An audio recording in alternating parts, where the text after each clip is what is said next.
إن الحمد نحمده ونستعينه ونستغفره ونعوذ بالله من شرور أنفسنا وسيئات أعمالنا من يهده الله فلا مضل له ومن يضلله فلا هادي له أشهد أن لا إله إلا الله وحده لا شريك له وأشهد أن محمدا عبده ورسوله لا نبي ولا رسول بعد وبعد.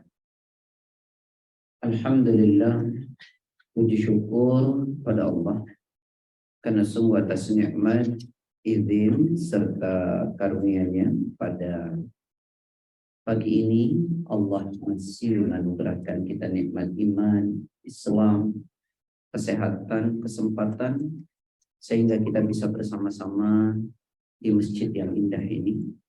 Mudah-mudahan kebersamaan kita di masjid ini kelak Allah membersamakan kita di surganya. Salawat dan salam semoga senantiasa tercurah kepada Rasulullah Sallallahu Alaihi Wasallam, pada keluarganya, sahabat-sahabatnya, pengikut-pengikutnya, dan tentu kita semua yang mengikutinya. Ayah bunda yang semoga Allah senantiasa merahmati, pada kesempatan pagi ini saya diberi tema tentang apa? Senjata ampuh menghadapi ujian. Saya tuh kadang-kadang sedih. Kenapa? Kok saya banyak kajian itu diberi temanya tentang ujian gitu. Apa memang ada stempelnya di muka saya itu muka ujian gitu. Padahal saya itu ketika ditanya, saya ajukan judul, Ustaz mau nyampein apa? Saya bilang, saya mau nyampein jalan menuju kebahagiaan dunia akhirat. Terus, Ustaz gimana kalau ujian? Saya bilang sama istri, ya sudahlah, memang wajah saya wajah ujian. Jadi saya terima saja. Baik. Ayah bunda, seringkali kita itu memaknai sama antara ujian, kemudian teguran, dan azab. Ya, itu seringkali dimaknai sama. Padahal itu berbeda secara substansi. Kalau azab itu diberikan oleh Allah di dunia tidak pada orang mukmin. Orang mukmin tidak diazab oleh Allah di dunia. Ya, tidak. Itu untuk orang-orang yang tidak beriman. Kalau teguran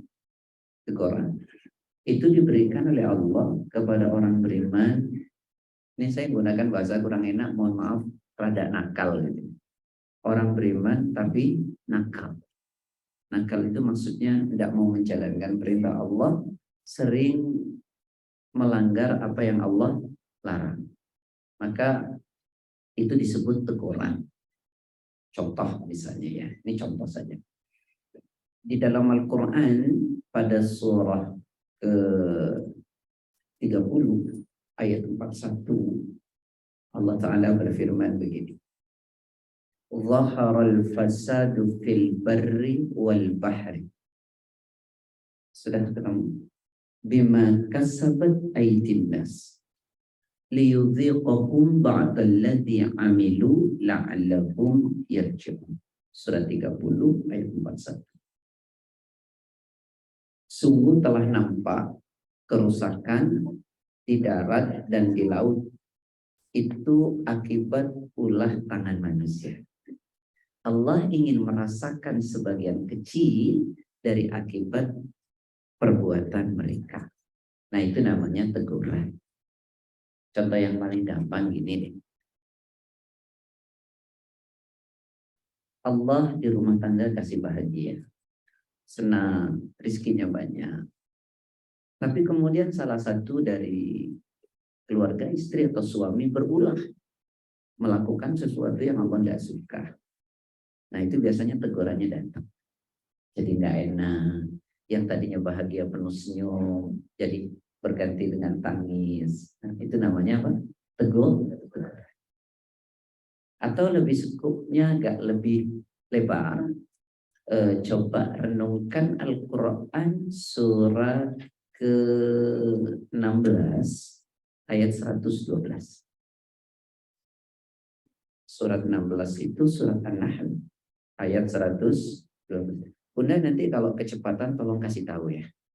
Karena penyakit saya itu ngajar kadang-kadang suka mau ngebut gitu ya. Nanti tolong ditegur, dikasih tahu. Sudah ketemu?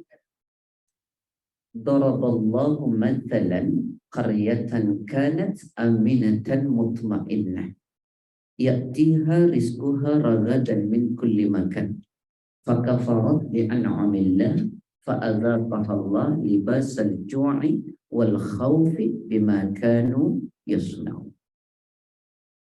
Allah memberikan satu perumpamaan tentang sebuah negeri. Yang negeri itu dahulunya aman, tentram. Rizkinya datang berlimpah dari segala penjuru tempat. Kalau cara orang Indonesianya itu kemahripah lah Cinawi. Bagai jamrut, orang bilang tanah kita tongkat kayu dan batu hafal semua. Nanti ditanya ayat selali. Ya, gak apa-apa lah. Jadi rizkinya itu datang dari segala penjuru tempat. Coba kemudian walakin kafarat bi'an'umillah. Akan tetapi penduduk negerinya itu ingkar terhadap nikmat-nikmat yang Allah kasih. Ketenangan, kebahagiaan, rizki yang banyak Allah kasih, dia nggak jaga. Dia ingkar. Nah ini namanya teguran. Maka apa yang terjadi? Fa'adzaqahallah libasal ju'i wal khawfi bima kanu yasna'un. Karena itu, maka Allah rasakan kepada mereka pakaian apa itu? Kelaparan, ketakutan. Itu karena apa? Mau Allah? Tidak. Bima kanu yasna'un, itu karena akibat ulah penduduk negeri itu sendiri. Nah, ini jenenge maaf ya Bu, original language ya Bu. Itu namanya teguran. Jadi kita harus coba lihat, kita ditegur apa diuji. Baik ya, sudahlah ya. Karena temanya bukan ini Pak Ustadz, tapi saya hanya ingin menjelaskan agar kita tidak mengatakan semua seolah-olah ujian. Karena ada orang begini bilang, Ustadz, saya ini diuji gak kelar-kelar ya Pak Ustadz. Tahu gak kelar-kelar itu bahasanya ngerti kan Bu? Gak habis-habis. Saya diuji ini gak habis-habis. Satu belum selesai, yang satu sudah datang lagi. Kok rasanya gak kelar-kelar? Terus kadang-kadang saya suka iseng. Saya tanya balik ya. Pak, Bu, sholat enggak? Ya kadang-kadang sholat, kadang-kadang enggak. Saya bilang itu bukan diuji Bu. Terus jawaban itu jenenge dijewer. Ditegur sama Allah. Sama dengan orang mengatakan begini, saya lagi ujian, padahal tidak sekolah. Mungkin tidak? Yang diuji itu siapa? Yang sekolah. Orang gak beriman kok diuji. Yang diuji itu yang beriman. Nek awakmu beriman tapi nakal, rak sholat, itu jenenge dijewer. Ya baik, ditegur. Paham sampai sini ya Bun ya? Baik, yuk masuk ke ujian. Kalau ujian itu diberikan oleh Allah kepada orang beriman yang baik. Nah, orang beriman baik itu diuji. Ya, satu-satu, pelan-pelan, biar kita paham. Bun, ujian itu ada dua macam. Ujian itu ada dua macam. Sumbernya surat 7 ayat 168. Surat keberapa? Surat ke-7 ayat 168. Nih. Wabalau, saya baca ujungnya ya. Wabalawnahum bil hasanati wasayyiati la'allahum yarji'un. Dan kami uji mereka manusia bil hasanat dengan yang baik-baik. Harta, sehat, anak yang baik, rumah bagus, kedudukan, ya jabatan. Itu ujian tuh. Bil hasanat yang baik-baik. Wasayyiat dan yang jelek-jelek. Sakit, kekurangan harta, tak dapat jabatan. Ujian atau bukan itu, Bu? Ujian. Nah, la'allahu yarji'un, agar mereka kembali kepada Allah. Nah, jadi berdasarkan ayat ini, ujian itu ada dua. Satu ujian yang enak, dua ujian yang tidak enak. Dalilnya Quran surat berapa? Surat ke-7 ayat 168. Jadi Bunda jangan menyangka kalau ujian itu selalu yang gak enak. Ujian itu ada yang enak, ada yang tidak. Sekarang saya tanya deh Bun, kalau disuruh milih mau yang enak apa yang gak enak? Maunya yang apa Bun? Nanti jawabannya baru ketemu. Ternyata Bunda maunya yang mana gitu ya. Baik, saya teruskan dulu. Jadi sepakat ya, berdasarkan Quran ujian itu ada dua. Ada yang enak, ada yang tidak. Nah, contohnya apa tahu Ustaz? Saya ingin memberi contoh dari Quran. Ujian yang enak. Contohnya dari Quran. Ujian enak ya. Udah. Dulu belum punya suami, pengen punya suami. Pengen banget. Setelah ada suami jadi ujian gak tuh suami Bu? Ya, ternyata jadi ujian katanya ya. Coba ayah saya tanya, ya belum punya istri dulu pengen punya istri kan ya ya? Sudah punya istri, si istrinya jadi ujian enggak? Enggak tuh, beliau senyum aja tuh. Jadi yang enggak terima itu sebenarnya ibu-ibu loh. Ya coba ayah saya tanya tadi, ya belum punya istri pengen punya istri, iya. Sudah punya istri jadi ujian enggak? Senyum. Senyum beliau. Artinya beliau kan menerima ya. Tapi kalau ibu-ibu, coba sekali lagi, ibu belum punya suami, pengen punya suami, enggak Bu? Udah punya suami, suaminya jadi ujian enggak Bu? Ya, ini sebenarnya kejujuran loh ya. Curhatan dalam hati yang terdalam ya. Sudah ya Bun? Baik. Sekarang Bunda dulu udah menikah, pengen punya anak. Ya kan? Itu semua kita harapkan kan. Setelah anak datang, anak jadi ujian enggak? Jadi ujian itu tidak mesti yang enggak enak. Ada mulai underestimate. Hidup ini ternyata penuh ujian, gak usah. Terus kemudian yang ketiga, Bunda dulu nggak punya harta banyak, pengen punya harta banyak. Dulu rumahnya masih di mana, pengen beli di sini, yang belum ya sudah. Kalau yang amin berarti belum. Kalau yang sudah alhamdulillah berarti sudah tinggal di sini. Ya. Nah, Bunda ternyata sudah punya harta, hartanya juga jadi ujian kan? Dulu suami belum punya, ya Allah pulangi tepat waktu. Sekarang udah punya semua, pulangnya nggak pulang-pulang Pak Ustaz. Ya sudah. Jadi saya cuma mau bilang Bun, ternyata contoh itu ada ujian yang enak. Mana dalilnya? Ini kan bisa-bisa Ustaz. Enggak. Coba buka Al-Quran surat 64 ayat 14 sampai 15.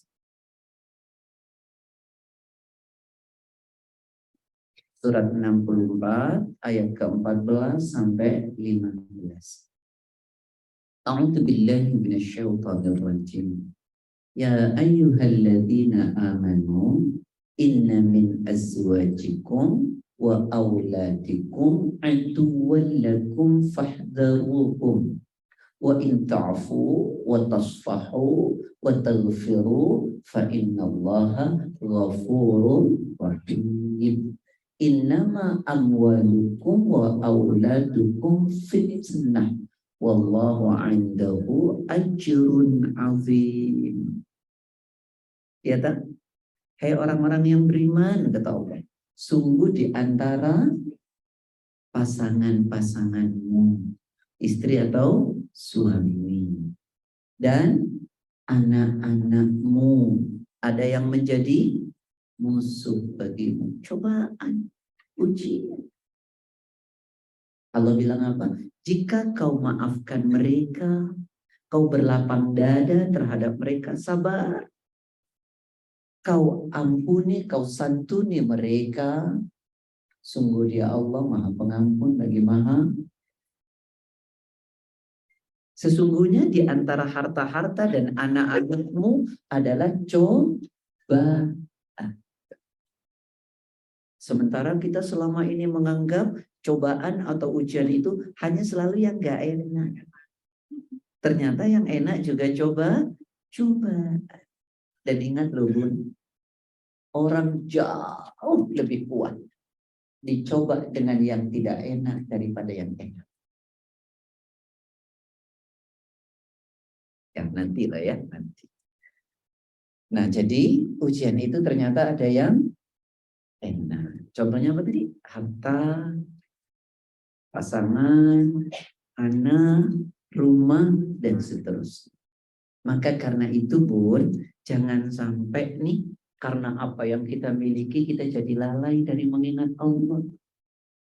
Quran surat 63 ayat 9. Ya ayyuhalladzina amanu la tulhikum amwalukum wala auladukum an dzikrillah wa may yaf'al dzalika fa ulaika humul khasirun.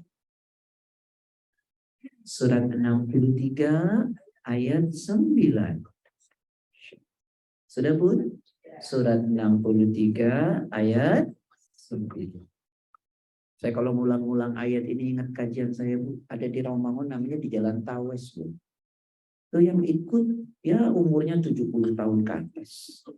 Ya, tapi jumlahnya banyak loh Bu. Banyak betul. Nah itu saya kalau ngulang ayat itu 3 kali. Saya cuma mikirnya di Tawes aja, ternyata di Dharma Waksa sama. Sama. Ya Allah. Padahal ayah yang umurnya 79 nggak minta diulang. Tadi ayah ketemu, ayah berapa? 79, Masya Allah. Iya, 7. Masya Allah. Selisih sedikit, saya 73. Lahirnya. Baik, Anda teruskan. Jangan terlalu serius, Bu. Nanti kalau tegang Ibu tidur berjemaah. Saya sudah hafal ibu-ibu ini. Ngajar ibu-ibu itu dari tahun 97 saya. Ciri ibu-ibu itu kalau ngaji rajin nulis. Betul. Rajin nulis. Rajin nyatet. Tapi saya pastikan tak rajin baca. Seperti catat lali ya. Baik, saya teruskan. Apa kata Allah pada surat 63 ayat 9? Hei orang-orang yang beriman, janganlah sampai harta-hartamu itu loh dan anak-anakmu itu menjadikan kamu lalai dari mengingat Allah. Siapa berbuat demikian maka dia akan jadi orang yang rugi. Jadi orang yang rugi. Maka kenapa ada hadis qudsi mengatakan begini nih Bun. Tafarrag li'ibadati amla sadrakah ghinan wa asyudda faqra wa illa taf'al mala'tu yadayka syughlan wa lam asudda faqra. Wahai anak Adam, kata Allah, luangkan waktumu beribadah kepadaku. Niscaya akan kujadikan dadamu ini selalu merasa cukup dengan urusan dunia. Dan aku tutupi kalian dari kekurangan. Tapi jika kalian tidak meluangkan waktu, habis hanya untuk dunia, kata Allah, maka makin kubuat kalian sibuk dengan urusan dunia. Dan uniknya, makin sibuk, makin Allah tidak tutupi dari kekurangan. Jadi orang itu tak ada waktu ibadah, makin dibuat sibuk dengan urusan dunia, makin sibuk, makin gak pernah merasa cukup. Tapi kalau kita ada waktu beribadah, nanti dibuat cukup tuh dada kita oleh Allah. Dan kita akan ditutupi dari kekurangan. Karena gini Bun, orang tuh kurang atau tidak bukan persoalan yang dia terima, tapi kurang atau tidak itu ada di hati. Di sini. Orang tuh seberapa banyak pun dikasih, kalau hatinya nggak cukup, nggak pernah cukup loh Bun. Dikasih sedikit, kalau merasa cukup, ya cukup. Catat baik-baik. Nggak usah di buku catatnya. Oh dicatat juga lupa Bun. Nikmat, bahagia, senang, tidak pernah terletak dari apa yang kita terima. Tapi nikmat, bahagia, dan senang terletak bagaimana cara kita menerimanya. Sebanyak dan sebesar apapun yang kita terima, kalau kita tidak bersyukur, tidak pernah jadi kenikmatan. Sesedikit dan sekecil apapun yang kita terima, saat kita bersyukur, maka akan jadi kenikmatan yang sangat luar biasa. Di sini. Nih, Ustadz boleh gurau ya? Boleh gurau, boleh nggak? Kalau nggak boleh, saya teruskan. Boleh. Ada koncoku cerita, teman. Ada orang naik mobil, mobilnya besar. Bahkan nama mobilnya itu ada di Quran. Namanya Al-Fad. Oh, Al-Fad. Itu satu-satunya mobil yang ada dalam Quran. Nama surat ya. Apa jenenge Bunda Nuri? Ya itulah. Pakai sopir. Duduknya di belakang. Dia bilang nggak bisa tidur. Nggak bisa tidur. Tonggoku, tetangga saya. Numpak mikrolet.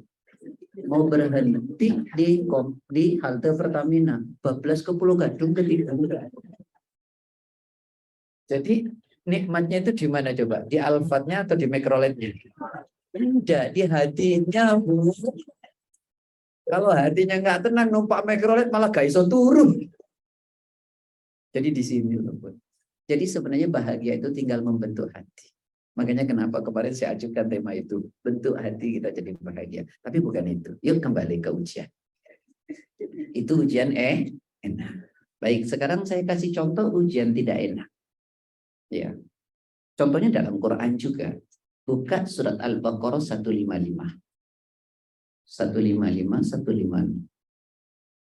Sudah ketemu, Bun? A'udzu billahi minasyaitonir rajim. وَلَنَبْلُوَنَّكُمْ بِشَيْءٍ مِّنَ الْخَوْفِ وَالْجُوعِ وَنَقْصٍ مِّنَ الْأَمْوَالِ وَالْأَنْفُسِ وَالثَّمَرَاتِ وَبَشِّرِ الصَّابِرِينَ الَّذِينَ إِذَا أَصَابَتْهُمْ مُصِيبَةٌ قَالُوا إِنَّا لِلَّهِ وَإِنَّا إِلَيْهِ رَاجِعُونَ. Coba renungkan. Kata Allah apa itu? Dan pasti kami uji manusia. Dengan apa?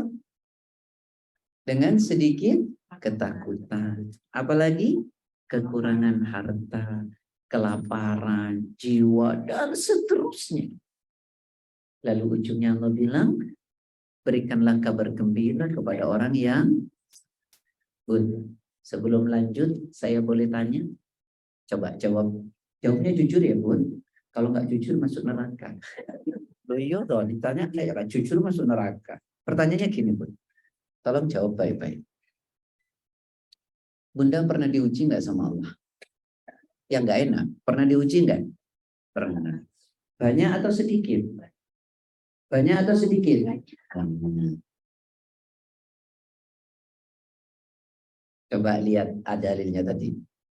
Dan pasti kami uji manusia dengan sedikit. Sedikit Bun. Yang banyak itu nikmat. Yang banyak itu nikmat. Ujian itu dikit. Benar gitu? Coba buka surat 14 ayat 34. Surat 14 ayat 34. Mohon maaf ya kalau ngajinya kok buka Quran terus gak apa-apa ya Bun ya. Ya. Agak pusing sedikit lah. Anggap aja Ustadz jadi ujian buat ibu-ibu gitu ya. Sudah Bun? wa atakum min kulli ma sa'altumu wa in ta'uddu ni'matallahi la tuhsuha innal insana la zalumun kafar. Apa kata Allah? Dan Allah menganugerahkan setiap apapun yang kalian minta.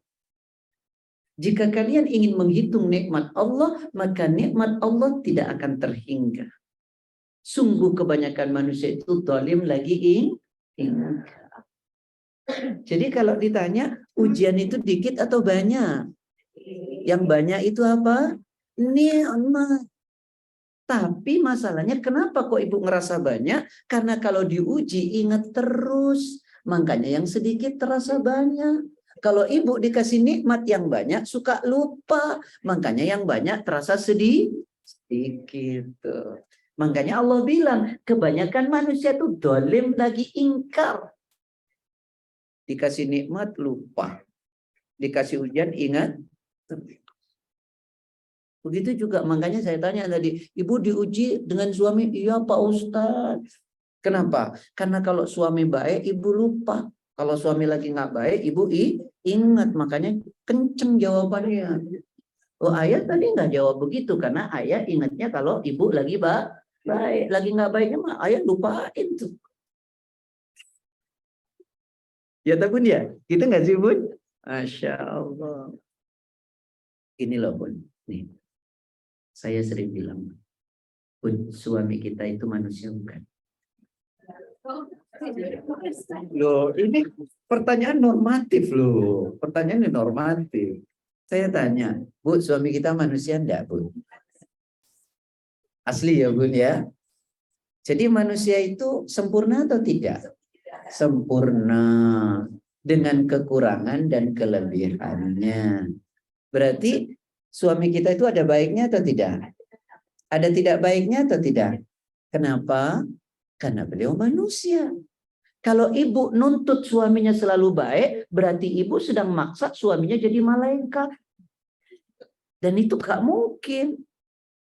Makanya kenapa Rasul mengatakan la yafruq mu'minun mu'minatan in kariha minha khuluqan radhiya minha akhar. Janganlah seorang istri atau suami membenci pasangan karena pada pasanganmu terdapat kejelekan akhlak. Ingat loh bahwa pada pasanganmu itu masih menyimpan jutaan akhlak baik. Ingat aja baiknya, lupakan jeleknya, sedang memelihara cinta di rumah tangga. Kalau yang diingat cuma jeleknya, lupakan kebaikannya, maka ibu sedang menghancurkan rumah tangga.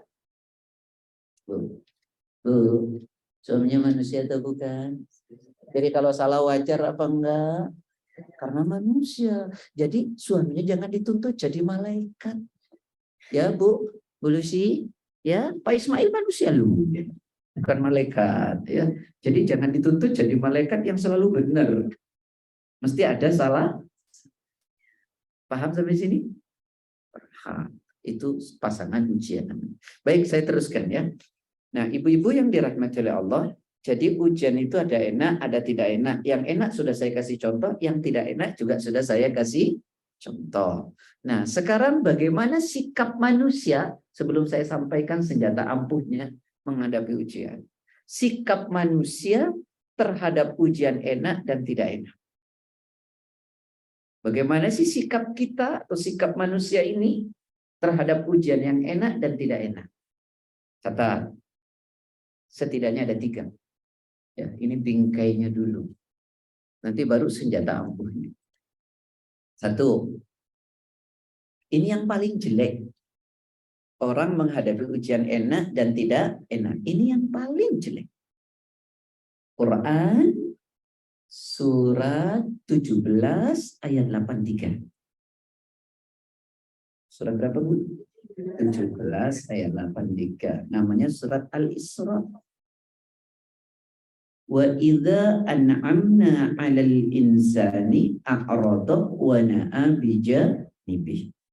Wa idza massahu syarru kana ya'usa. Saya ulangi ya. Wa idza an'amna 'alal insan, ketika kami anugerahkan kenikmatan kepada manusia, sehat, harta, jabatan, suami yang baik, anak yang baik, kecenderungannya dua. Apa itu? A'radah wa na'a bijanibi. Apa? Berpaling dan menjauh dengan sombong. Ternyata orang tuh kalau dikasih banyak kenikmatan, kecenderungannya itu negatif. Betul atau tidak?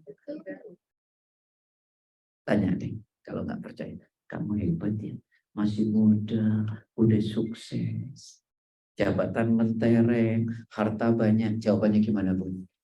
Usaha, peras keringat, banting, pala jadi, kaki jadi, serem betul. Jalannya itu terbalik dia. Sombong bener ya. Ingat loh, kalau Allah nggak kasih sebanyak apapun keringat yang keluar darimu, sehebat apapun usahamu, kamu tak dapat. Jadi orang tuh kalau dikasih nikmat, suka berpaling dan menjauh dengan sombong. Saya tanya, siapa manusia yang paling keren dalam konteks finansial? Siapapun. Siapa manusia yang paling keren dalam hal finansial? Nabi Sulaiman. Kerajaannya luas. Masya Allah. Istrinya cantik atau tidak? Cantik. Balkis ya. Kalau kata orang Jawa, cantik ada cantik gitu ya. Keluar. Kekuasaannya luas, istrinya cantik, hartanya banyak atau tidak? Banyak. Bisa bicara dengan binatang? Bala tentaranya? Jin. Ketika ditanya, dari mana kau dapatkan ini Sulaiman? Jawabannya tak disandarkan kepada dirinya. Hadza min fadli Rabbi. Ini semua anugerah dari Rabbku. Tak sombong dia. Semuanya dari Allah. Apa sih yang mau kita sombongin? Ilmu dari Allah. Harta dari Allah. Anak dari Allah. Semuanya dari Allah. Kita sombong tuh nggak pantas. Yuk kita kembali. Jadi manusia ketika diberi nikmat, berpaling dan menjauh dengan sombong. Wa idza massahu syarru kana yausa. Kalau dikasih kejelekan, dia putus. Nah, ini yang paling jelek nih. Orang bersikap terhadap cobaan yang enak dan yang tidak enak. Dikasih enak lari dari Allah, dikasih susah menjauh dari Allah. Bayangkan, dikasih enak berpaling dan menyombongkan dirinya, dikasih susah putus asa. Terus apa yang bisa diharapkan dari manusia semacam ini? Mudah-mudahan Allah melindungi kita dari sifat seperti ini. Tuh, itu yang paling jelek. Ada yang sedikit lebih baik dari itu. Kan tadi 3 yang saya sampaikan ya, ini 1. Yang lebih baik dari itu, buka Quran surat 41 ayat 51. Ini lebih baik.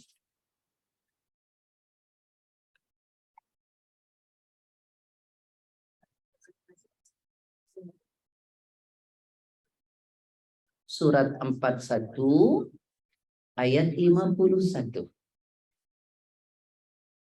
Ya, 41 ayat 51 di lembar sebelah kanan.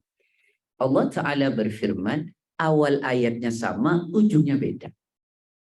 Wa idza an'amna 'alal insani a'rada wa na'a bi janibi wa idza massahu syarru fadu du'ain arid. Dan ketika kami anugerahkan kenikmatan kepada manusia, 1, manusia itu berpaling. Ya betul.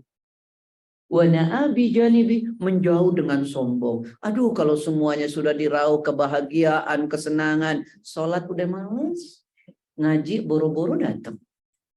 Sholat, kalaupun sholat ujung-ujung, berpaling dan menjauh dengan sombong. Wa idza massahu syarru fadu du'ain arid. Ketika diberikan oleh Allah kejelekan, cobaan, ujian, dia banyak berdoa. Lebih baik kan? Jadi kalau dikasih senang, lari dari Allah, dikasih susah, baru cari Allah. Ya, betul gitu. Coba dites, coba dites. Saya tes orang yang menurut saya paling soleh. Kan menurut saya bisa salah, bisa tidak ya. Baik. Bunda, boleh saya tanya, Bun? Boleh nggak, Bun, saya tanya, Bun? Bunda. Jangan usah takut, Bun. Pertanyaannya gampang kok, Bun. Jawabnya jujur ya, Bun. Kalau nggak jujur masuk? Oh gitu. Baik, Bu. Pertanyaan saya. Mana Bunda lebih khusyuk sholat? Lagi senang atau lagi susah? Loh, yang ditanya Bunda yang jawab semua. Berarti manusia itu fitrahnya ngono tak? Iya, Masya Allah. Jadi kalau dikasih nikmat lari, dikasih susah, doanya panjang. Jadi manusia itu ternyata yang tadi saya tanya ibu, kalau boleh milih ibu mau ujian enak atau tidak enak, semua jawabnya enak. Ternyata orang kalau enak bisa lari, kalau nggak enak cari Allah. Cari Allah. Sekali lagi saya tanya, kalau diuji mau yang enak apa yang nggak enak? Tetap yang enak juga. Padahal sudah tahu tuh dalilnya. Kalau dikasih ujian enak, lari dari Allah dan sombong. Kalau dikasih ujian nggak enak, doanya panjang-panjang. Wong ibu bisa nangis kok kepada Allah kalau lagi susah. Betul atau enggak, Bun? Kalau lagi senang. Kata orang Betawi. Orang Betawi. Saya tinggalnya di komunitas Betawi, istri saya orang Betawi. Jadi, kata orang Betawi begini. Kalau lagi susah, habis sholatnya Allahumma antas salam wa minkas salam. Kalau lagi senang, habis sholatnya Allahumma lantas jalan wa gibritan. Kalau nak pikir. Nah ini loh, Bu. Jadi ternyata manusia itu lebih dekat kepada Allah di saat sulit. Saat senang kadang-kadang jauh kita dari Allah. Betul atau tidak, Bu? Iya. Nah sekarang kita tidak bisa begitu tuh. Makanya yang ketiga sekarang. Gimana tuh yang ketiga? Nah yang ketiga kata Allah. Ini saya bukan nyampaikan Quran. Yang ketiga, ibu punya kitab Riyadhus Shalihin di rumah? Nanti catat hadis nomor 27. Babnya bab sabar. Sanadnya dari Abi Yahya Suhaib ibni Sinan, perawinya Imam Muslim. Kata Rasul begini. Ajaban li amril mu'min. Inna amrohu kullahu lahu khair. Walaysa dzalika li ahadin illa lil mu'min. In asabathu sarra syakara fakana khairan lah. Wa in asabathu dharra sabara fakana khairan lah. Renungkan baik-baik. Kata Rasul, sungguh menakjubkan orang beriman itu. Orang beriman itu keren loh kata Rasul. Kenapa? Karena orang beriman itu selalu menganggap baik apapun sesuatu yang menimpa dirinya. Saya ulangi, orang beriman itu keren, orang beriman itu menakjubkan. Kenapa? Karena orang beriman itu selalu menganggap baik apapun yang terjadi pada dirinya. Apapun itu. Lalu kata Nabi, "Walaysa dzalika li ahadin illa lil mu'min." Yang demikian itu enggak mungkin dimiliki kecuali oleh orang yang beriman dengan benar. Bun, kita tidak bisa maksa menganggap baik apapun yang terjadi pada diri kita. Tidak bisa. Karena itu reaksi otomatis dari keimanan kita. Orang yang beriman dengan benar itu secara otomatis akan selalu menganggap baik apapun yang terjadi pada dirinya. Makanya yang demikian tidak mungkin dimiliki kecuali oleh orang yang beriman dengan benar. Lalu kata Rasul, kalau dia diberikan kenikmatan oleh Allah, dia bersyukur dan itu baik baginya. Kalau dia diberikan sesuatu yang gak enak, cobaan, dia sabar dan itu baik bagi. Masya Allah. Jadi orang beriman itu selalu tenang, penuh dengan senyum. Bu, teman kita itu selalu senyum, bukan berarti dia nggak pernah diuji. Tapi dia bisa menyimpan ujiannya karena hanya dia adukan kepada Allah. Bukan kepada manusia. Kita ini unik. Diuji oleh Allah, seluruh dunia harus tahu. Makanya dijadikan status sama ini. Ayo, betul enggak? Ingat loh, Allah itu maha pencemburu. Makin banyak kita cerita kepada manusia, makin jauh pertolongan Allah. Kenapa kita tidak cerita sama pintunya yang tidak pernah tertutup? Yaitu Allah Subhanahu wa Ta'ala. Kenapa kita selalu bercerita kepada yang belum tentu memberi jalan keluar buat kita? Sudah, Bun? Baik, sudah ya. Sekarang masuk cara ampuh menghadapi uji. Tadi saya ulangi dulu nih, karena saya ngajar tuh maunya sistematis. Yang pertama, ujian ada berapa, Bun? Ada 2. Wah, itu sebenarnya Ibu.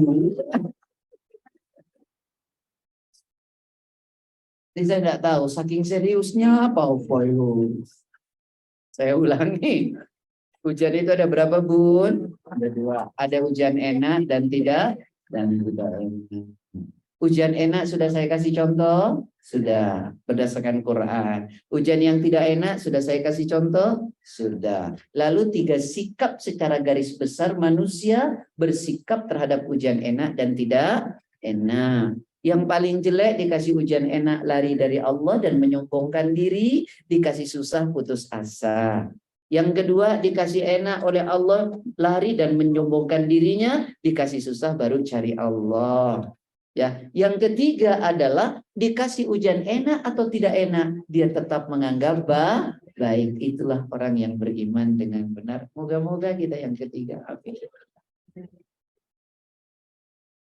Nah, sekarang cara senjata ampuhnya menghadapi cobaan. Udah ya, Bun? Yuk satu-satu kita paham. Saya jelasin dulu ujian ini nggak enak. Ujian apa, Bun? Nggak enak. Karena kalau ujian kan mesti mindset kita nggak enak. Gitu ya, Bunda ya? Sudah? Yuk, pahami pelan-pelan. Sebelum saya sebutkan satu persatu, pahami dulu pelan-pelan. Bun, ujian yang tidak enak itu selama kita hidup di dunia, dia tidak akan pernah habis. Tolong ini dulu pahami. Selama kita hidup di dunia, yang namanya ujian itu tidak akan pernah habis. Hujahnya mana, Pak Ustadz? Satu, nah saya karena sudah menyebut Riyadhus Shalihin, nanti di kitab itu hadis nomor 577. Dari Ibnu Mas'ud, perawinya Imam Bukhari, babnya zikrul maut wa qasrul amal, mengingat mati dan memendekkan angan-angan. Bunyinya begini, perhatikan baik-baik. Khattan Nabi khattan murabba'an wa khattan fil wasati kharijan min wa khutatan sigharan fil wasat min janibihi alladhi fil wasat faqal hadha al-insan wa hadha ajaluhu mahitan bi aw qad ahata bi wa huwa kharijun amaluhu wa hadhihi al-khutat as-sighar al-a'rad wa in akhtahu hadha nahsha wa hadha wa in akhtahu hadha nahsha wa hadha rawahu Bukhari. Paham, Bun? Kalau paham jadi ustazah. Untung aja Bunda nggak bilang amin ya. Kalau bilang amin nanti repot terus. Coba perhatikan baik-baik. Kata Nabi, khattan murabba'an, yang menuturkan Ibnu Mas'ud. Kata Ibnu Mas'ud, satu waktu Nabi membuat garis bentuknya persegi 4 panjang. Syuf, lihat, persegi 4 bukan nih. Panjang ya. Lalu setelah itu Nabi menarik garis di tengah panjang sekali lewat dari persegi 4-nya. Panjang. Lalu setelah itu Nabi membuat garis-garis kecil di tengah, di bawah 3. Ini. Kebayang atau tidak, Bun? Persegi 4, lalu ditarik panjang lewat dari persegi 4, lalu 3 garis-garis kecil. Lalu Nabi mengatakan, kata Nabi, ini manusia loh. Sambil nunjuk di mana? Di tengah persegi 4. Ini manusia loh. Lalu kata Nabi, persegi 4-nya ini adalah kematian. Artinya manusia bisa lari dari kematiannya? Dikelilingi. Nanti kapan-kapan kita bicara mati. Ya, sekarang jangan dulu Ustaz, kita pengen bahagia. Lalu kemudian Garis yang panjang lewat dari persegi 4 ini, kata Nabi, al-amal. Tahu artinya amal? Apa, Bun? Yuk, coba yang bisa boleh pulang. Loh, apa artinya amal? Lah, kalau perbuatan tuh pakai ain, amal. Ini pakai alif, angan-angan. Makanya itu Ibu, orang sering salah sebut kotak amal. Berarti itu kotak angan-angan, makanya isinya suka kosong. Coba sebutnya kotak amal, isinya penuh tuh. Karena Bunda salah sebut sih, kotak amal. Taib, sudah. Nah, Ustaz, kolerasinya apa? Ya, tolong perhatikan. Yang panjang tadi apa? Angan. Kenapa dia panjang? Angan-angannya belum tercapai, matinya sudah nyampe lebih dulu. Taib. Kaitannya dengan ujian, kata Nabi, garis 3 kecil di bawah di tengah itu, kata Nabi, al-a'rad. Apa al-a'rad? Rintangan hidup.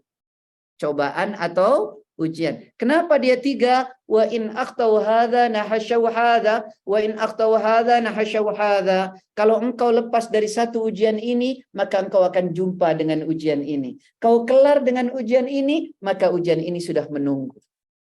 Jadi artinya hidup ini takkan pernah lepas dari ujian. Jelas atau tidak, Bu? Dalil Qur'annya mana, Ustaz? Buka surat Al-Muluk ayat 2. Tabarakalladzi biyadihil mulku wa huwa ala kulli syai'in qadir. Alladzi khalaqal mauta wal hayata liyabluwakum ayyukum ahsanu amala. Alladzi khalaqal mauta, dialah Allah yang telah menciptakan mati, wal hayata, dan hidup. Untuk apa? Liyabluwakum, untuk menguji kalian. Allah ciptakan mati hidup untuk menguji kalian. Artinya selama kita masih hidup, ujian itu tak akan pernah habis. Dia akan selalu ada.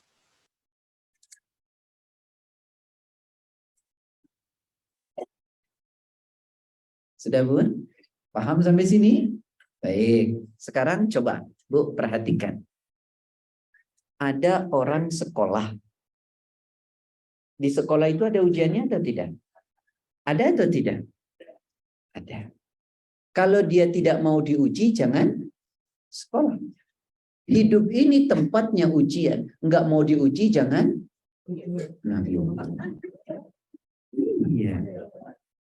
Karena hidup ini memang tempatnya ujian. Kok hidup nggak mau diuji? Ya jangan. Serius, Bun. Tanya ayah deh. Ya, ayah tadi ya bangun dari rumah mau ngaji. Ada ujiannya nggak? Saya yakin agak ngantuk mau bangun tuh ya. Jalan dari rumah ada ujiannya nggak ya? Nggak ada, alhamdulillah. Sudah duduk di sini ada ujiannya nggak? Ada, ustadznya lambat datang. Itu ujian atau tidak? Jadi ujian tuh mesti ada. Mesti ada. Sudah duduk ibu mau ngaji, niat baik-baik, duduk ngantuk, ujian juga. Jadi hidup ini nggak akan pernah lepas dari ujian. Jadi kalau begitu Bunda, tolong perhatikan, bukan persoalan ujian yang penting. Yang penting adalah senjatanya cara ngadepi ujian itu. Karena ujian tak mungkin tak ada. Sekarang yang terpenting adalah senjatanya. Nih, Bun. Ada 2 orang berbeda. Diuji dengan satu ujian yang sama. Diuji dengan satu ujian yang sama. 2 orang berbeda. Reaksinya pasti berbeda. Tergantung apa? Kekuatan iman dan ilmunya. Satu ujian yang sama menerpa 2 orang berbeda akan menimbulkan reaksi berbeda tergantung kekuatan iman dan ilmunya. Pentingnya ilmu dan orang sering bilang, Pak Ustadz, makin tinggi pohon, anginnya makin kencang. Betul atau tidak? Makin rendah pohon, anginnya makin kecil. Sebenarnya persoalannya bukan anginnya, tapi persoalannya adalah kekuatan akarnya. Kalau akarnya kuat sebesar apapun tuh angin, takkan merobohkan tuh pohon. Sekecil apapun tuh angin, kalau akarnya tak kuat, dia roboh. Kalau kita tak tahu senjatanya dalam menghadapi ujian, hancur kita. Yang penting akarnya iman dan ilmu. Nah, sekarang yang akan kita pahami adalah ilmu menghadapi ujian. Satu, catat. Tapi waktunya sudah habis ya. Oh, belum. Oh iya sudah. Sampai jam berapa? Udah bun, kelamaan bun. Sampai jam 10:30, 11, jam 11 aja ya bun ya. Ngaji nggak boleh lama-lama loh bun. Betul. Nanti lupa semua. Baik. Satu, cara menghadapi ujian. Tolong catat baik-baik. Yang pertama, pahami bahwa ujian itu adalah takdirnya Allah. Apa bun? Takdir. Siapa yang bisa melawan takdir Allah? Tidak ada. Kata Syekh Abdul Adim bin Badawi Al-Khadami, sabar itu terhadap 3 hal. 1, sabar terhadap perintah Allah. 2, sabar terhadap larangan Allah. Yang ketiga, sabar terhadap takdir-takdir Allah. Karena tidak semua takdir Allah sesuai dengan harapan dan keinginan kita. Tapi kita harus tahu dan yakin bahwa takdir yang Allah berikan pasti yang terbaik buat kita. Itu dulu. Ya bun, paham?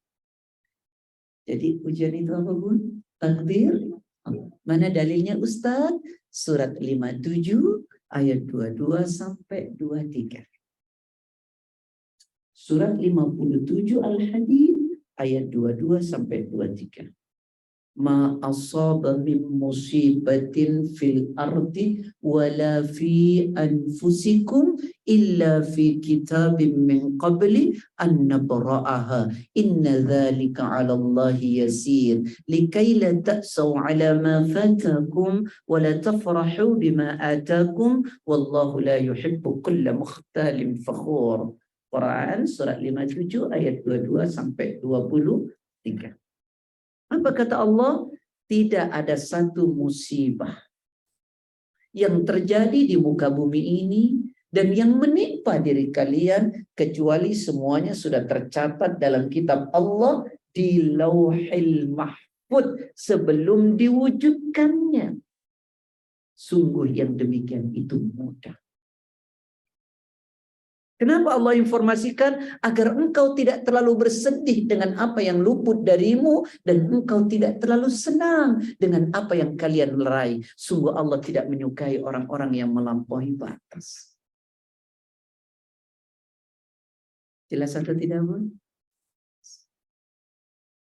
Bun, kata Rasul, kataballah maqadir al-khalaiki qabla ay yakhluqas samawati wal ard bi 50,000 sana.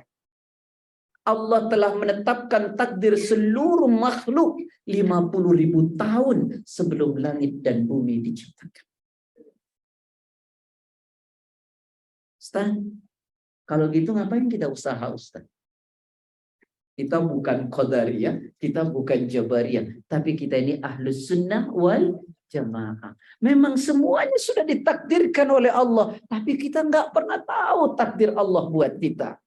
Karena itulah kita terus berusaha, kita terus berdoa. Nanti penjelasannya agak belakangan. Satu dulu. Jadi senjata ampuh yang pertama menghadapi cobaan itu merupakan takdir.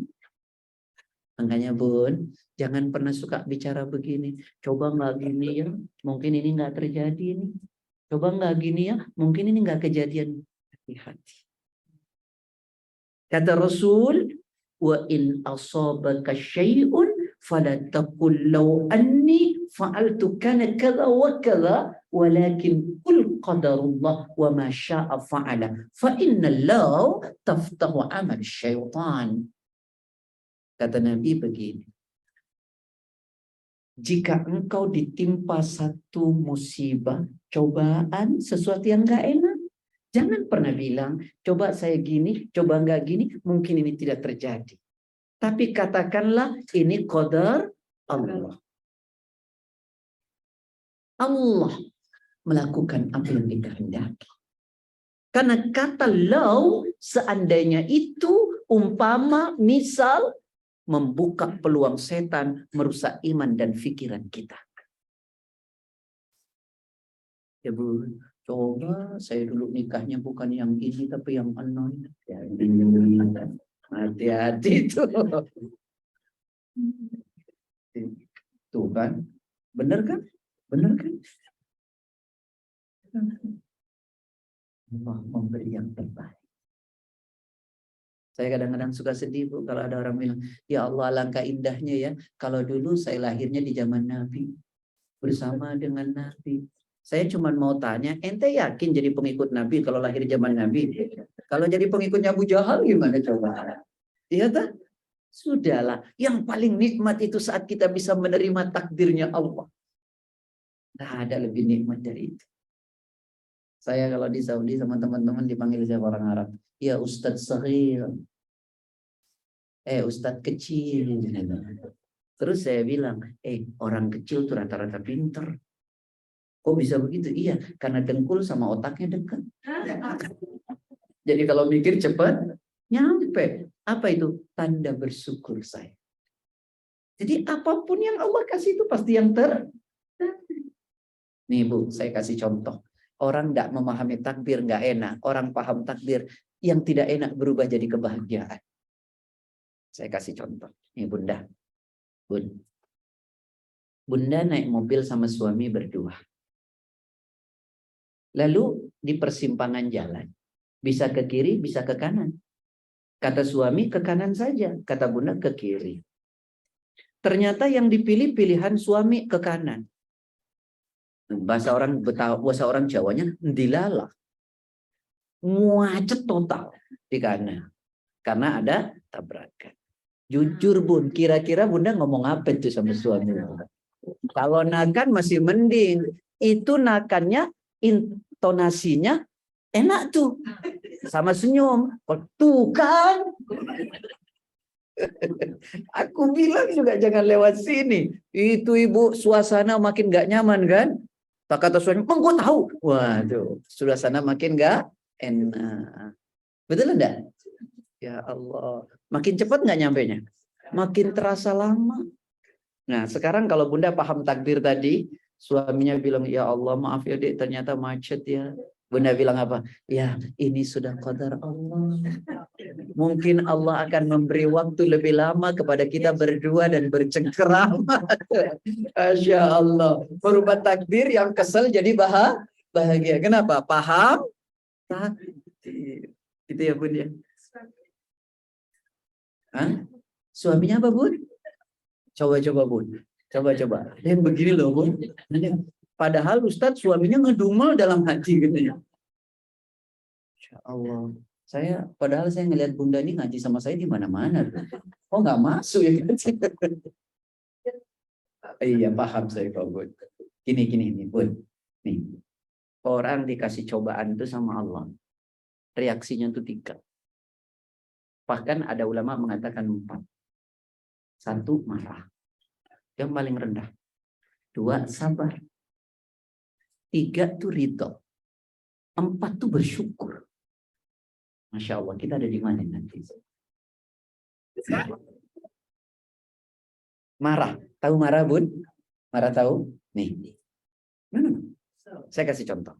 Dulu kebiasaan di zaman jahiliyah, Bun. Zaman jahiliyah itu zaman Nabi, pra-Nabi. Itu kalau ada saudaranya meninggal, anaknya atau suaminya atau istrinya, itu dia ambil pasir, dilempar ke mukanya. Begitu sedih. Ada yang merobek-robek bajunya. Makanya kenapa tidak boleh. Nah, kalau ibu mau tahu sekarang itu dilakukan oleh orang Syiah Rafidhah. Ya kan? Pada setiap surah, mereka sakiti dirinya, seperti tidak terima dengan meninggalnya Husain, cucu Nabi Muhammad SAW. Itu namanya marah. Marah itu bisa dengan lisannya, bisa dengan perbuatannya. Dengan lisannya misalnya, ya Allah saya udah sholat, udah ngaji, kenapa begini? Tuh teman saya nggak pernah ngaji, nggak pernah sholat, tapi hidupnya enak. Kita suudzon sama Allah. Cuman ibu nggak bilang, Allah engkau tidak adil. Betul atau tidak? Marah itu. Nggak boleh. Yang kedua, ada yang namanya sabar. Nah, itu yang tadi ibu bilang. Coba kasih contoh saya. Apa kira-kira definisi sabar? Nanti yang tahu dikasih hadiah loh sama ayah. Apa sabar itu? Aman ya? Karena nggak tahu ya. Jadi nggak keluar lah hadiah nih. Coba, apa itu sabar? Menerima itu ridho. Sabar itu di bawahnya ridho. Makanya kenapa ada hadis, man maridha lailatan fasabara wa radiya biha fa kharaja min dunubih. Siapa orang sakit satu malam saja, dia sabar lalu ridho. Sabar lalu ridho. Maka Allah mengeluarkan dosa-dosa dari dirinya. Sabar itu praridho. Sabar itu ibu tahu, tidak terima, sebenarnya tidak mau dengan kejadian itu, tapi dia tidak bereaksi, yang reaksinya itu menimbulkan murkanya Allah. Nah itu sudah sabar namanya. Jadi dia nggak mau tuh kejadian itu terjadi. Tapi dia tidak bereaksi, yang reaksinya itu menimbulkan murka Allah. Itu udah sabar. Masya Allah. Tersimpan di dalam hati. Yang itu tadi. Sekarang saya tanya, ibu mau nggak kesandung? Nah, tapi ibu tidak bereaksi, yang menimbulkan murkanya Allah, itu sudah sabar. Tapi kalau ibu kemudian ke, apa tadi? Kesandung, bilangnya apa bu?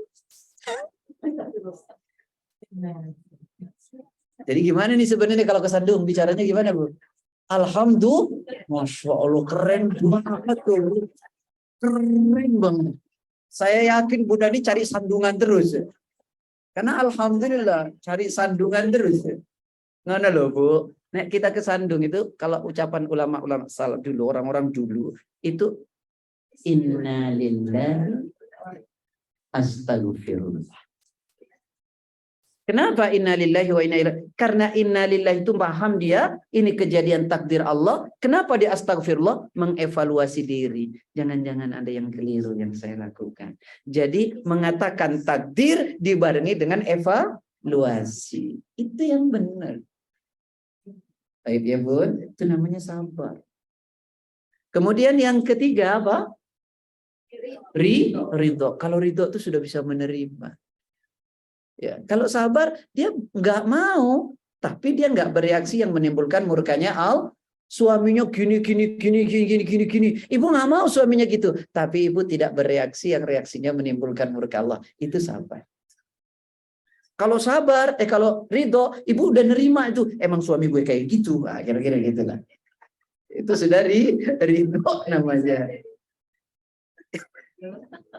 Itu karena nggak ada choice itu Bu. Baik, sudah Bun. Nah, ada lagi sampai tinggi namanya apa tadi? Bersyukur. Kalau sampai bersyukur itu, Masya Allah keren banget. Kenapa? Karena dia tahu setiap cobaan itu ada nilai indah yang Allah siapkan. Nah, biasanya itu Bu, kalau nilainya diperlihatkan langsung kepada ibu, baru ibu alhamdulillah. Contoh. Nih. Ibu dapat hadiah ke Barcelona. Tiket pulang pergi sama hotel. Seneng nggak, Bun? Seneng nggak? Seneng. Berangkatnya besok jam 4 subuh. Jam 4 subuh. Ketiduran. Nah, ketiduran. Nggak berangkat toh? Berangkat atau tidak? Wah, ketiduran. Terus kira-kira marah apa enggak? Marah sama diri sendiri, bohong. Iya toh? Kesel lah kan? Ternyata itu pesawat yang ditumpangi jatuh. Ibu bilang apa? Alhamdulillah. Nah, itu bersyukur namanya terhadap cobaan. Ibu dicoba terlambat bangunnya, ternyata sudah diperlihatkan. Ini loh, baru bersyukur. Karena ternyata, gitu loh. Paham nggak maksudnya? Orang itu bersyukur karena dia tahu ada hikmah di balik semua cobaan. Cuma tadi contohnya itu radikal banget gitu loh. Biar gampang dipahami. Ya. Paham ya? Alhamdulillah. Jadi satu, menghadapi ujian gimana Bun? Kok sabar? Ibu ini konsentrasi apa enggak sih, Bu? Ustadz baru nyampein satu loh, Bu. Cobaan itu merupakan takdir. Ini Ibu ini jadi cobaan buat saya. Sabar, Wahid. Masya Allah. Ya sudahlah. Saya itu suka bilang begini ya. Saya kalau ngajar ibu-ibu itu mempersiapkan sabar 20. Biasanya 19 kepake. Kalau saya ngajar bapak-bapak cuma nyiapin 5 sabar. Satu pun nggak kepake. Mohon maaf ya, Bu. Yang kedua, gimana caranya menghadapi ujian, Ustaz? Yang pertama.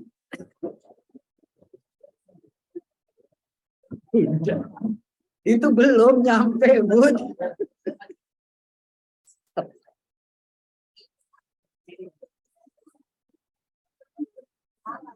Yang kedua, Ibu, kalau kita diuji oleh Allah, yang kedua nih, pahami. Yuk, kita mesti paham, kita mesti sadar bahwa semua ujian yang Allah berikan kepada kita ada nilai indah yang sedang Allah persiapkan.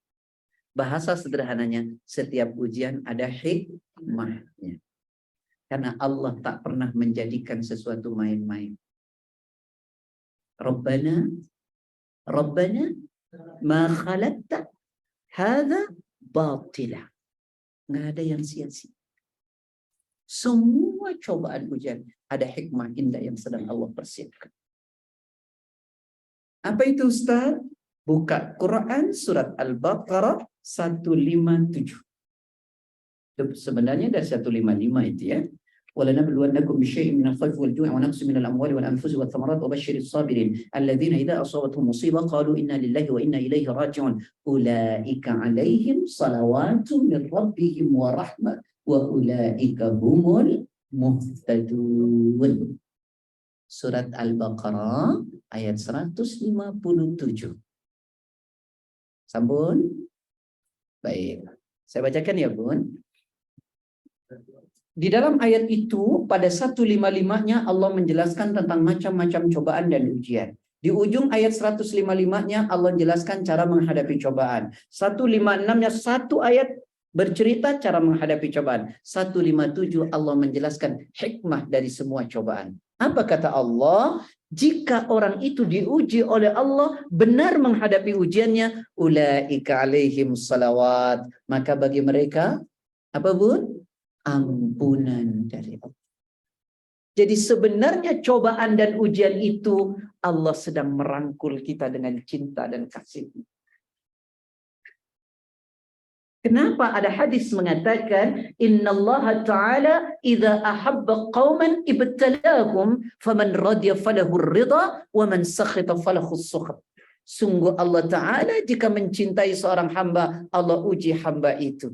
Jika hamba itu ridho dengan ujian Allah, Allah pun ridho kepadanya. Jika hamba itu marah dengan ujian Allah, maka Allah pun murka kepadanya. Jadi cobaan dan ujian itu cinta yang sedang Allah perlihatkan. Bu, saya kasih contoh. Saya banyak dosa. Tobat saya tidak serius. Ibadah saya tidak banyak. Tapi Allah sayang sama saya. Gimana caranya ngurangin uji dosa? Maka Allah kasih cobaan saya dan ujian sebagai penggugur dosa. Sekarang ibu masih mau marah, Allah uji. Padahal ujiannya adalah merupakan penggugur dosa ibu. Saya pernah ditanya jemaah gini, Ustaz, ini seorang ibu. Saya bingung, Ustaz, punya suami, ya Allah Ustaz, galak banget Pak Ustaz. Pemarah banget Pak Ustaz. Gimana Pak Ustaz? Jawaban saya begini, Bun, ada kabar gembira dari Allah. Ustaz, suami saya galak Pak Ustaz, kok kabar gembira? Saya tanya, Bun, kalau Bunda punya suami baik, sopan, santun, macam-macam, Bunda kalau pengen dapat pahala, kudu berbuat baik nggak sama suami? Iya atau enggak? Ya. Kalau punya suami pemarah, macam-macam, Bunda nggak perlu ngapa-ngapain, sabar aja sama suami, pahala terus tuh. Ayo, betul apa enggak? Memperlihatkan keadaan yang sesungguhnya. Baik ya. Jadi ibu-ibu yang dirahmati oleh Allah, cobaan dan ujian itu apa, Bun? Penggugur. Maka ada hadis begini. Nanti Bunda buka di kitab Riyadhus Shalihin hadis nomor 37. Nomor 37. Hadisnya sahih. Ada dalam kitab Riyadhus Shalihin. Bunyinya begini. Hadisnya dari Abi Sa'id dan Abu Hurairah. Ya, Abi Sa'id Al-Khudri dan Abu Hurairah.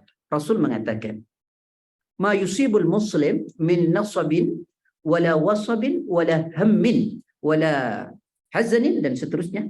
Kata Allah, kata Rasul, tidaklah seorang muslim itu ditimpa penyakit, sedih, kegundahan, kegelisahan, ketidaktenangan. Ya, bahkan gangguan, illa kaffarallahu biha min khatayah, kecuali semua itu menjadi perontok dosa-dosa, perontok kekeliruan yang kita lakukan. Jadi cobaan itu adalah penggugur dosa. Masya Allah. Kalau kita ingat ibu lagi dicoba, diuji oleh Allah, ingat ini, kita nggak marah. Oh iya ya, ternyata Allah sedang menggugurkan dosa saya. Masya Allah. Ujian apa aja? Yang kedua, apa yang kedua di situ? Warahmah. Betul ibu? Apa artinya rahmat? Cinta. Rahmat. Kasih sayang Allah. Jadi ujian itu merupakan apa? Rahmat dari Allah. Kasih sayang Allah. Cintanya Allah. Satu, penggugur dosa. Yang kedua, bentuk cinta. Coba tadi saya bilang. Orang dikasih nikmat, lari dari Allah. Betul ibu? Dikasih ujian, doanya panjang. Jadi kayak ngajak gitu loh. Kamu udah banyak lupa nih, nggak pernah diuji. Kamu mulai jauh nih, kamu nggak pernah tahajud, kamu nggak pernah ngaji, kamu begini. Dikasih oleh Allah ujian. Gitu. Kembali kepada Allah. Ya bun, ada orang hidupnya enak, terus bu, nikmat, rizkinya banyak, pokoknya banyak, betul. Coba deh ingat-ingat dulu. Flashback lah. Ngaji nggak sempat. Ya, tahajud nggak sempat.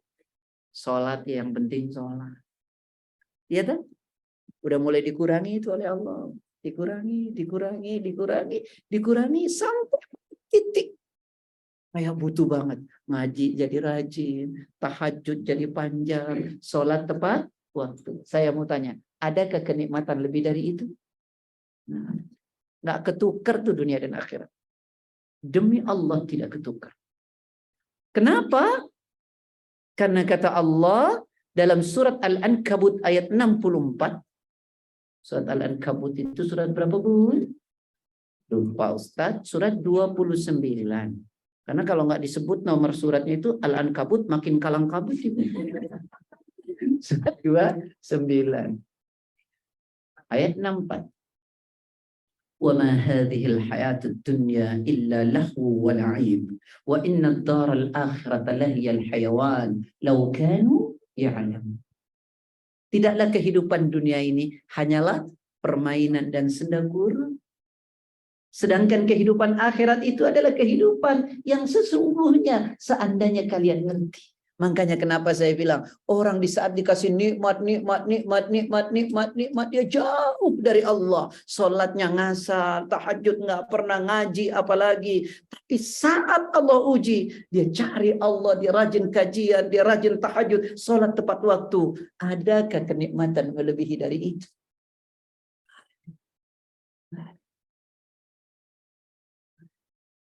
Maka bersyukur. Orang diuji bisa bersyukur. Karena kita tahu itu adalah cinta Allah kepada kita. Yang ketiga apa? Muhtadun. Ya, betul. Surat tadi, surat berapa? Al-Baqarah 157. Mereka itulah orang yang mendapatkan ampunan dari Allah. Yang kedua, rahmat. Yang ketiga, petunjuk. Jadi Bu, ujian itu petunjuk. Nih jalan kita udah mulai bengkok kanan kiri nih. Ya kan? Udah diingetin sama Allah, masih aja ngeri. Udah dijewer, masih ngeri. Akhirnya ditabok tuh. Baru kemudian lempeng. Kadang-kadang ujian itu yang bikin kita jadi lurus. Betul nggak sih, Bu? Ini singit kalau kata orang Betawi. Kanan kiri itu. Giliran diuji baru lempeng. Ya. Buka Quran surat 64 ayat 11. Surat 64 ayat 11. Masya Allah, 1,5 jam saya sudah bicara ini. Baru 2 ya, Bu. Sisanya nanti kapan-kapan. Sudah, Bu? Sudah ketemu? Ma asaba min musibatin illa biidznillah wa may yu'min billahi yahdi qalbah. Tidak ada satu musibah yang menimpamu kecuali atas izin Allah. Siapa orang beriman, maka musibah itu jadi apa? Jadi petunjuk. Tapi sejarahnya ngiri mulu, dikasih ujian baru lempeng. Insya Allah. Kalau begini masih mau marah dengan ujian? Malah kita bersyukur.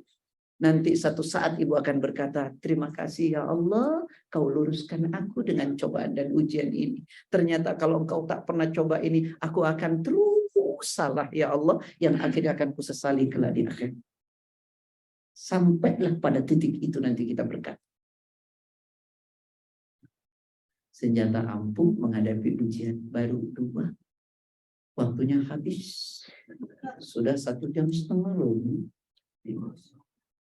Benarnya dari Allah, salahnya dari saya. Ada pertamanya, berhubung tidak ada yang tanya, mari kita tutup. Nah, ibu-ibu yang dirahmati. Kenapa, Bu? Ya, boleh.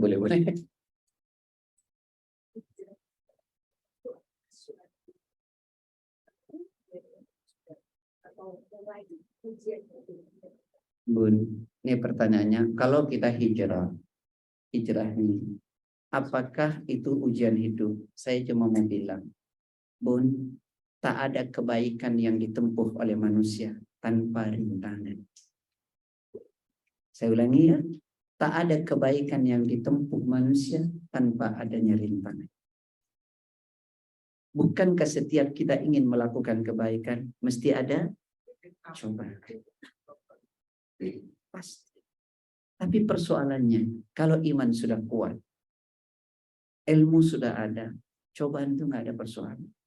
Seperti tadi saya sampaikan, makin tinggi pohon, anginnya makin kencang. Persoalannya bukan di angin, tapi di akarnya. Kalau akarnya kuat, sekencang apapun angin tak akan merobohkan. Tapi kalau akarnya tak kuat, sekecil apapun angin itu akan roboh. Kalau tekad sudah kuat, iman sudah melekat, ilmu dipelajari, sekuat apapun cobaan itu tak akan mengurungkan kita hijrah. Tidak akan. Tapi mesti hati-hati, gitu ya. Cuma saya juga ingin sampaikan sama ibu-ibu, kalau ada temannya bilang saya mau hijrah, kok hijrah masih begitu? Jangan. Bu, kita alhamdulillah hari ini dikasih baik oleh Allah. Betul? Tapi kita pernah tidak baik atau tidak? Pernah tidak baik. Dan sahabat kita yang hari ini tidak baik, masih berpeluang untuk baik atau tidak? Jangan-jangan mati dia lebih baik dari kita. Maka tak pernah kita boleh mencela seorang. Tak pernah. Seorang ulama berkata, namanya Abu Ishaq. Hati kita mati karena 10 sebab. Salah satunya, ishtaghaltum bi'uyubi ikhwanikum wa nabattum uyubakum. Kalian terlalu sibuk dengan aib saudara kalian, tapi kalian lupa dengan aib kalian sendiri. Kita asik dengan keliru orang, tapi kita tak punya kecerdasan melihat keliru kita. Ya, jangan gampang menjas orang. Bu, orang tak baik. Di ujungnya dia hanya memberi minum seekor anjing menjadi penyebab dia mendapatkan surga. Nanti kapan-kapan kita jelaskan betapa luasnya jalan ke surga itu. Ya. Kita ini kan gampang menjustifikasi orang. Padahal orang baik atau tidak bukan urusan kita, tapi urusan Allah. Sudah? Hijrah ada ujian, itu pasti. Itu pasti. Gak mungkin tidak. Tapi kalau azam sudah kuat, iman sudah bulat, kemudian ilmu ditanam, insya Allah ujian itu gak ada. Makanya tadi dikatakan, menakjubkan orang beriman. Karena orang beriman selalu menganggap baik apapun yang terjadi pada dirinya. Ya, yang demikian gak mungkin dimiliki kecuali oleh orang yang beriman dengan benar. Baik, Allahu a'lam. Ustaz, apakah saya salah memberi saran saudara saya untuk berpisah dari suaminya yang pengangguran?